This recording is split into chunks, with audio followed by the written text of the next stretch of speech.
क्षोभित किया था। स्वयं सम्राट धृतराष्ट्र और महारानी गांधारी तथा राजमाता कुंती उस प्रदर्शन को देखने बहुत व्याकुल थी। तो आइए हम देखते हैं उस प्रतियोगिता को।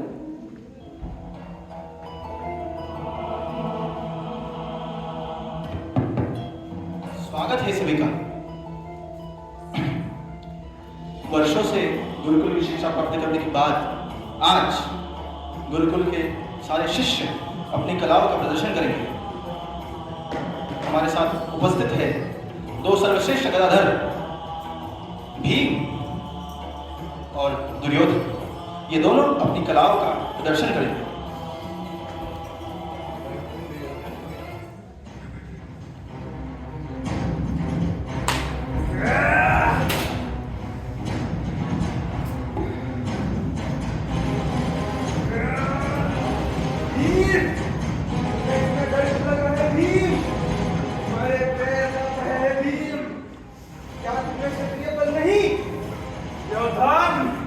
शब्दों का नहीं, बल का प्रयोग करो।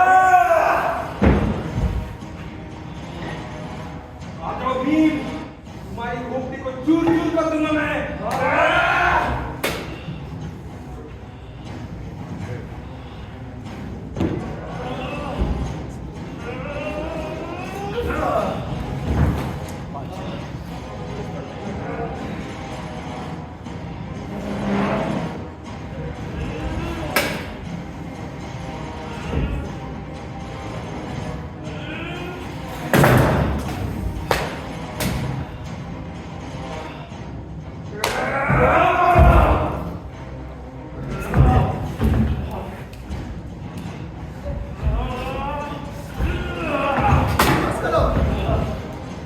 प्रतियोगिता है, युद्ध नहीं।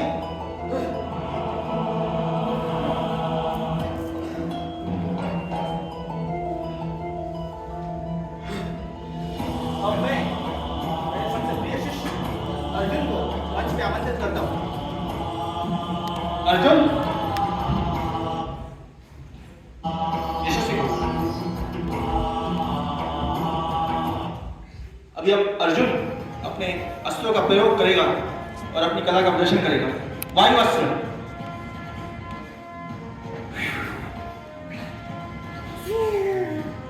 अग्नि अस्त्र, वरुणास्त्र। वाह अर्जुन वाह, मैं बहुत प्रसन्न हुआ। निश्चित ही इस धरातल पे अर्जुन से बड़ा धनुर्धर और कोई हो ही नहीं सकता।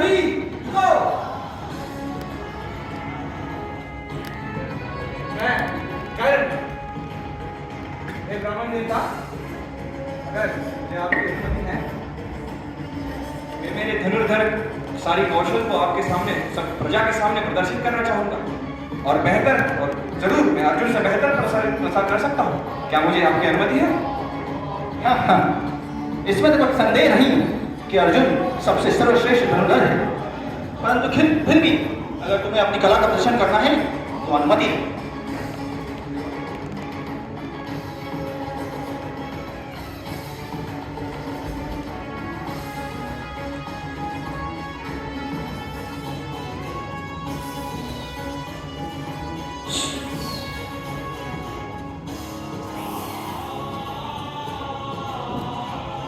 वाह वाह पराक्रमी कर्म, वाह क्या धनुर्विद्या का क्या अद्भुत प्रदर्शन किया है तुमने। मजा आ गया कर्म। वाह, आज मैं और मेरा यह पूरा साम्राज्य आपकी सेवा में प्रस्तुत है। बताओ मित्र, क्या चाहिए तुम्हें? मेरे प्रिय मित्र, आपके केवल शब्द मात्र से ही मैं खुश हो चुका। मैं सिर्फ और सिर्फ आपकी आजीवन मित्रता का अभिलाषी हूं। अभी तो मेरी एक छोटी अपेक्षा, मैं इस अर्जुन के साथ युद्ध करना चाहता हूं और सारी दुनिया को दिखाना चाहता हूं कि ये सबसे सर्वश्रेष्ठ धनुर्धर नहीं बल्कि मैं हूं। मैं इसे हरा सकता हूं। हे कर्ण, तुम्हारी इतनी हिम्मत कि तुम अर्जुन को ललकारो? क्या तुम मेरी शक्ति नहीं जानते? लगता है तुम सिर्फ बातों से लड़ना चाहते हो अर्जुन। हिम्मत है तो धनुर्धर बनो, युद्ध में उतरो और लड़ो। लगता है तुम्हें यमराज के पास जाने की बहुत जल्दी है। तुम्हारी मैं जरूर पूरी करूंगा। बातें मत करो, तुम्हारा सर गर्म करूंगा। युद्ध हमेशा बराबरी के लोगों में होता है। सबको यह पता है कि अर्जुन कुरुवंश का राजकुमार है। इसके शरीर में कुरु का रक्त बहता है। हे कर्ण, तुम्हारा कुल क्या है? क्या तुम्हारे कुल के बारे में बता सकते हो? आचार्य, किसी आदमी का बड़प्पन उसके जन्म से ही तय नहीं होता, उसके बल से और शौर्य से तय होता है आचार्य। पर फिर भी अगर आप चाहते हो कि अर्जुन से सिर्फ एक राजकुमारी लड़े तो ठीक है। आज मैं धृतराष्ट्र का ज्येष्ठ पुत्र दुर्योधन पूरे सभा के सामने कर्ण को अंगदेश का राजा घोषित करता हूं।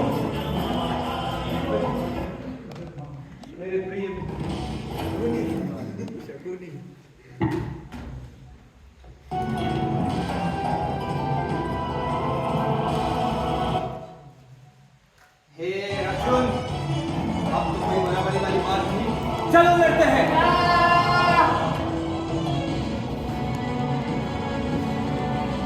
तो ऐसा युद्ध था।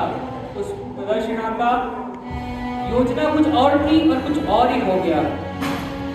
निकले थे राजकुमार अपनी कलाओं दिखाने हेतु, पर बीच हुआ महायुद्ध का।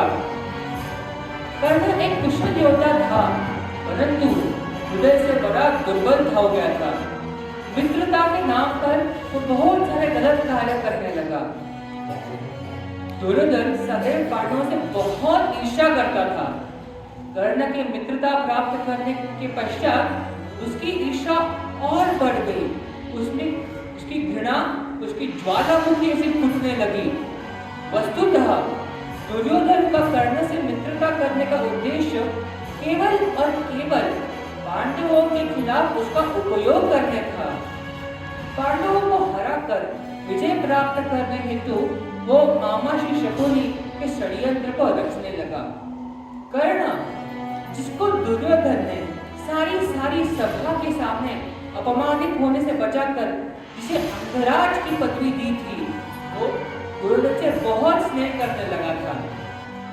इसीलिए वो दुर्योधन के हर बात को शामिल होता था। वो जानता था दुर्योधन अधर्म का कार्य कर रहा था, किंतु मित्रता के नाम पर उसने उसका साथ कभी नहीं छोड़ पाया। ऐसे ही कई वर्ष बीत गए। पांडवों ने अपने बल से इंद्रप्रस्थ नगरी का स्थापना किया। नारद मुनि के आदेश अनुसार युधिष्ठिर महाराज ने राजसूय यज्ञ का आयोजन किया। इस पश्चात विश्व के सभी राजाओं ने उन्हें चक्रवर्ती सम्राट युधिष्ठिर इस रूप में सम्मानित किया। पर पांडवों की इन प्रगति को देखकर दुर्योधन का हृदय में ज्वालामुखी फूट गई। उसके क्रोध की अब कोई सीमा नहीं होने लगी। पांडव, पांडव, पांडव, ये पांडव मेरे राजभोग के मार्ग में सबसे बड़ा घाटा है। मामाश्री, मामाश्री, शांत भांजे, शांत। कैसे शांत रह सकता हूं मैं मामाश्री? मुझे ये पांडवों का वृक्ष नहीं चाहिए मामाश्री। कुछ कीजिए मामाश्री। भांजे, क्या तुम्हें शकुनी की बातों पर विश्वास नहीं भांजे? मामाश्री, आप कहना क्या चाहते हैं? बात बहुत सरल है कर्ण। युद्ध क्रीड़ा करेंगे हम, पांडवों को बुलाकर युद्ध क्रीड़ा करेंगे भांजे। मामाश्री, लगता है आजकल आप नपुंसकों के साथ ज्यादा संग कर रहे हैं, जिसके कारण आपकी मति मारी गई है। हम क्षत्रिय हैं, क्षत्रिय, असली क्षत्रिय रणभूमि में लड़ा करता है, शतरंज के खेल में नहीं। कर्ण, तुम शक्तिशाली तो बहुत हो प्रिय कर्ण, लेकिन बुद्धि से मरे हो। क्या तुम्हें पता नहीं भांजे, कांपिल्य की युद्ध में कैसे हराया था पूरे पांडवों ने कौरवों को? ये तो असंभव है कि पांडव पांडवों को युद्ध में हराना। मामा श्री, तो क्या षड्यंत्र रचना करते हो आप? विस्तार से बताइए थोड़ा।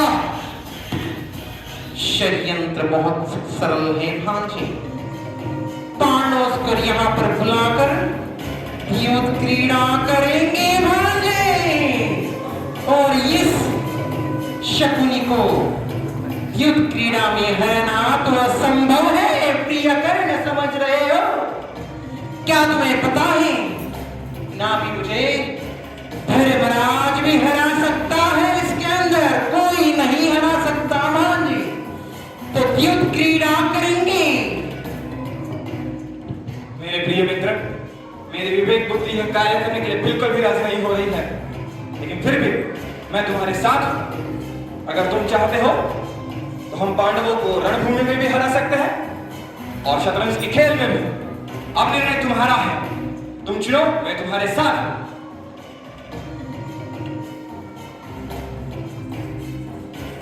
ठीक है मामा श्री, मैं आपके इस प्रस्ताव से सहमत हूं। हम पांडवों को युद्ध क्रीड़ा में बुलाएंगे और फिर उन्हें उसमें हराकर 12 वर्षों के वनवास में भेज देंगे और उनका सारा धन हड़प लेंगे। ये हुई ना बात भांजे।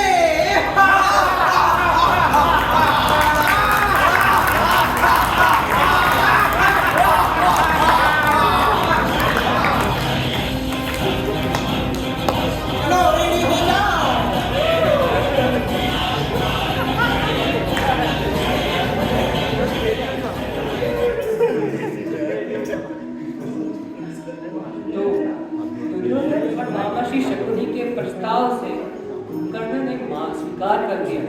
पांडवों को युद्ध के लिए आमंत्रित किया। पांडव को हराने की पूरी योजना करके उन्होंने उस युद्ध में छल कपट किया। दुर्योधन, मामाश्री शकुनी और अंगराज कर्ण ने बहुत सारे षड्यंत्र रचे और पांडवों का राज्य छीन लिया।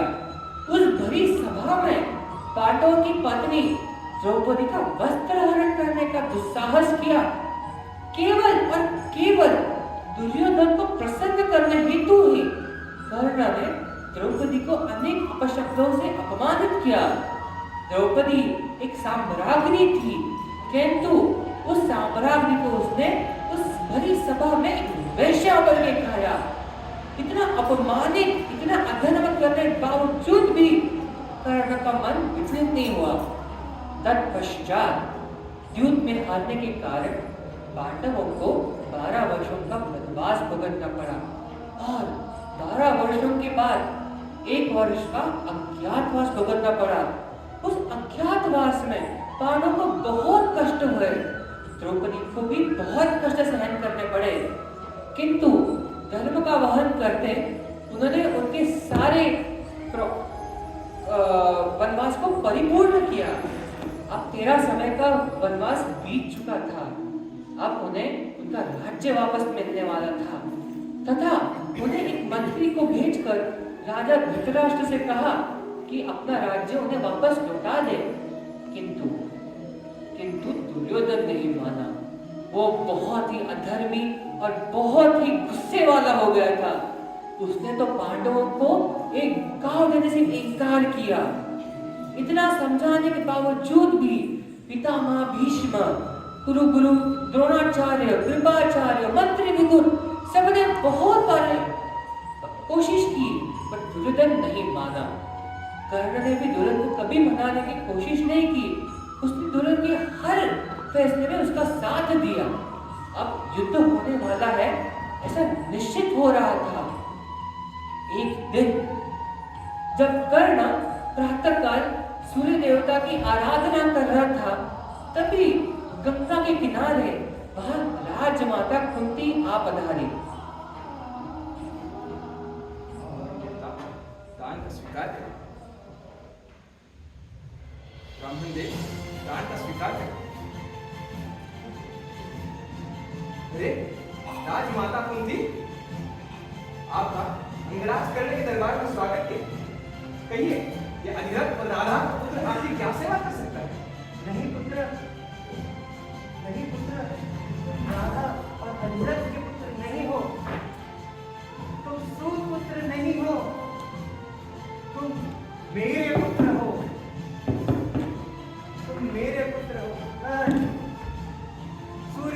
का अंश हो तुम। पांडव तुम्हारे भाई है। आ जाओ, अपने भाइयों की ओर आ जाओ पुत्र। तभी कर्ण को सूर्य देवता की ओर से आवाज सुनाई दी। एक कर्ण, कुंती जो कह रही है वो सत्य कह रही है। उनकी बात मानो, इसमें ही तुम्हारा भला है।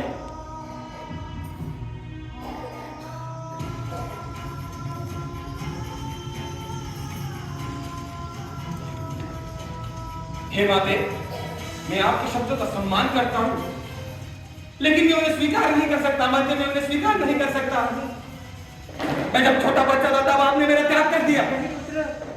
उसके कारण मुझे जिंदगी भर मेरे क्षत्रिय संस्कारों से वंचित रहना पड़ा। जिंदगी भर मुझे सूत पुत्र पुकारा गया। नहीं पुत्र। और आप चाहते हैं कि मैं आपकी साइड में जाऊं? नहीं नहीं पुत्र, नहीं हो सकता। नहीं पुत्र, तुम सूत पुत्र नहीं, तुम मेरे ज्येष्ठ पुत्र हो। कौरवों ने पांडवों के साथ छल कर कर उनकी धन संपत्ति लूट ली थी। उनका विध्वंस सुनिश्चित है। कौरवों के साथ छोड़ दो, पांडवों के पास आ जाओ पुत्र। माते, माते, आप युद्ध के प्रथम समय में आप ये क्या चाहती हैं? कौरव ही तो है जिन्होंने मुझे आज तक सब पाला पोसा बड़ा किया। मेरी सारी इच्छाओं उन्होंने तो पूरी की है।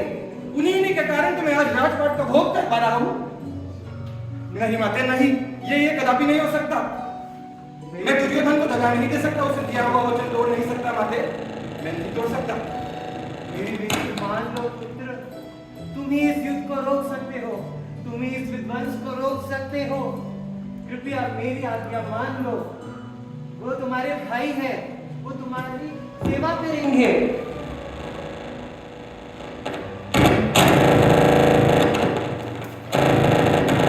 नहीं, नहीं माते, नहीं। आप जो चाहती हैं वो मैं कदापि स्वीकार नहीं कर सकता।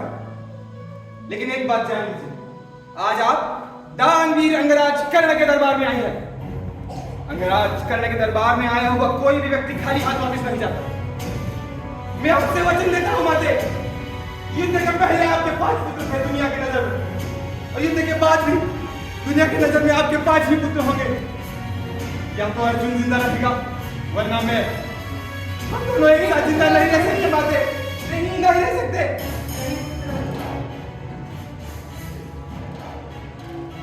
पुत्र, काल सर्वशक्तिमान है, कोई को कोई नहीं टाल सकता। कौरवों का अंत सुनिश्चित है। मेरे आशीर्वाद सदैव तुम्हारे साथ है पुत्र। यशस्वी भव पुत्र, तुम्हारा हमेशा कल्याण हो। मैं चलती हूँ। उनकी माता की ये वचन सुनकर कर्ण के पैर के नीचे धरती फिसल गई। क्या था उसके मन में विचार? पूरा संपूर्ण जिस माता को उसने मां से बुलाया वो तो माता नहीं, अतः शत्रु की मां मां निकली, मां बनी थी। किंतु अब वो विचलित नहीं हो सकता था। युद्ध का समय आ रहा था, युद्ध के लिए तैयारी करनी थी। पांडवों ने भगवान श्री कृष्ण को एक शांति दूत भेज के हस्तिनापुर को भेजा। उन्हें एक शांति का कोशिश करनी थी, एक बार विश्व युद्ध को टालने की कोशिश करनी थी।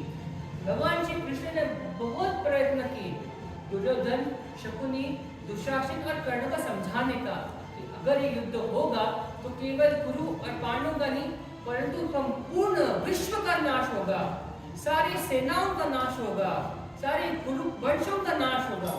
परंतु दुर्योधन नहीं माना। उसने तो सुई की नोक पे जितनी जमीन भी नहीं देने के लिए इनकार किया।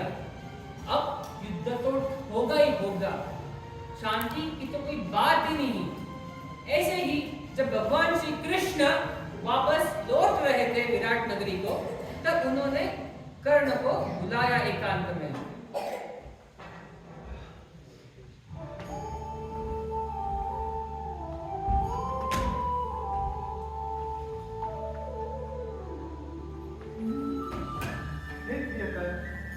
मैं तुमसे एक बात कहना चाहता हूँ। हे प्रियकर, तुम पांडवों में सबसे वरिष्ठ हो।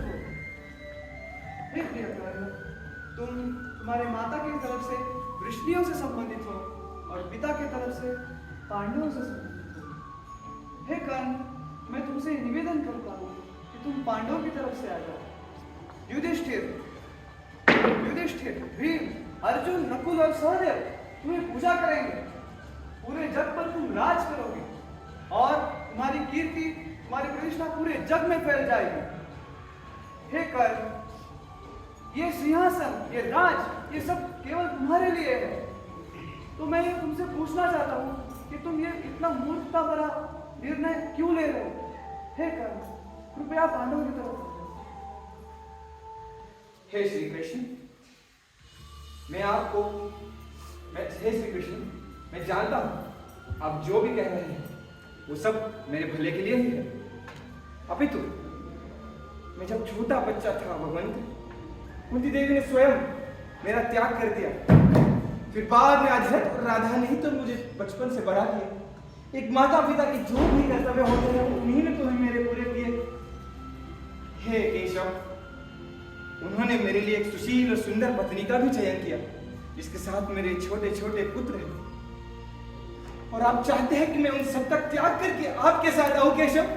हे केशव, मैं ये कैसे करूं केशव? मैं नहीं कर सकता केशव, ये नहीं कर सकता। हे कर्ण, अगर तुम पूरे पृथ्वी के राजा नहीं बनना चाहते हो तो ये जान लो, आज से 7 दिन बाद पूर्णिमा के दिन पर एक बहुत बड़ा युद्ध शुरू होगा और इस युद्ध में बहुत राजा मारे जाएंगे और उनके मृत्यु का कारण केवल आप और कौरव नहीं। हे कर्ण, तुम जाओ और तुम दुर्योधन को कहो कि तुम्हारा निर्णय अभी निर्णय तुम्हारा है, तुम्हें किसका पक्ष लेना है।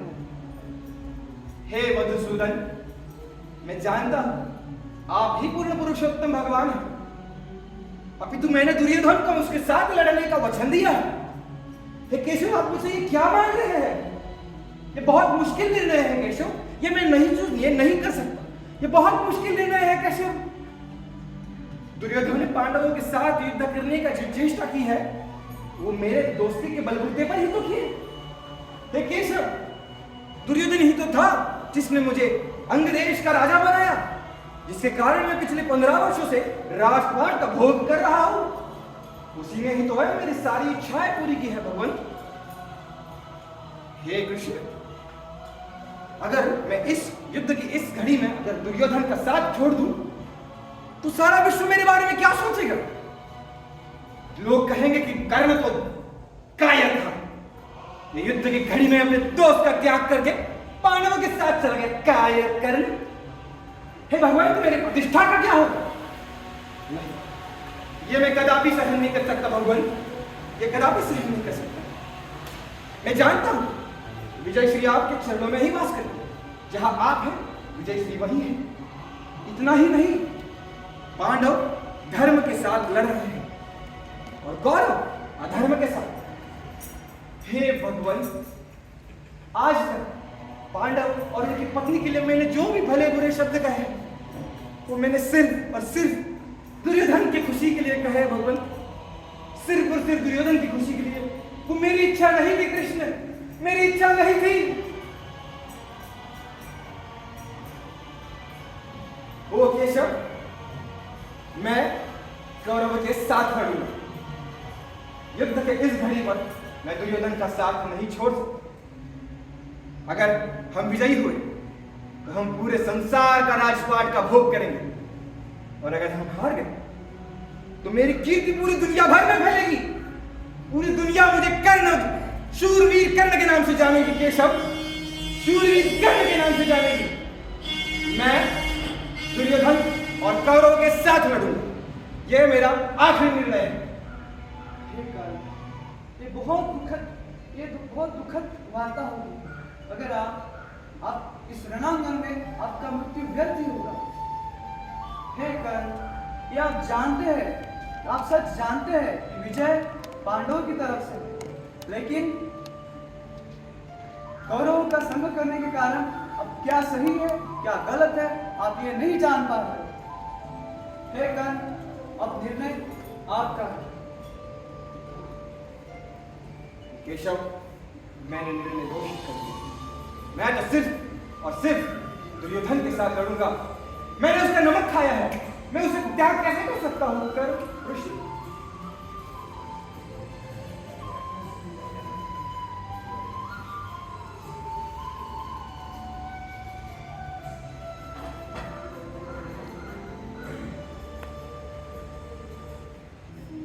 तो भगवान श्री कृष्ण के शब्दों में विचार करते करते कर्ण बहुत विचार कर रहा था। क्या उसे सच में दुर्योधन के पक्ष में रहना चाहिए, धर्म की ओर जाना चाहिए? उसका मन बहुत विचलित हो गया था। दोनों पक्ष में अपने ही लोग थे। वहां माता कुंती और तथा उसके अनुज पांडव थे, किंतु यहाँ पे उसके मित्र दुर्योधन और उसके मामा शकुनी थे। क्या करेगा वो? किस पक्ष में जाएगा? उसके हृदय में दोनों की आवाज आ रहे थे। वहां माता कुंती तथा कृष्ण थे जो कर्ण को पुकार रहे थे। पुत्र, पांडवों की ओर आ जाओ, धर्म की ओर आ जाओ। हमने तुम्हें पाला पोसा है, तुमने हमारा नमक खाया है। यहाँ आओ कर्ण, यहाँ आओ कर्ण।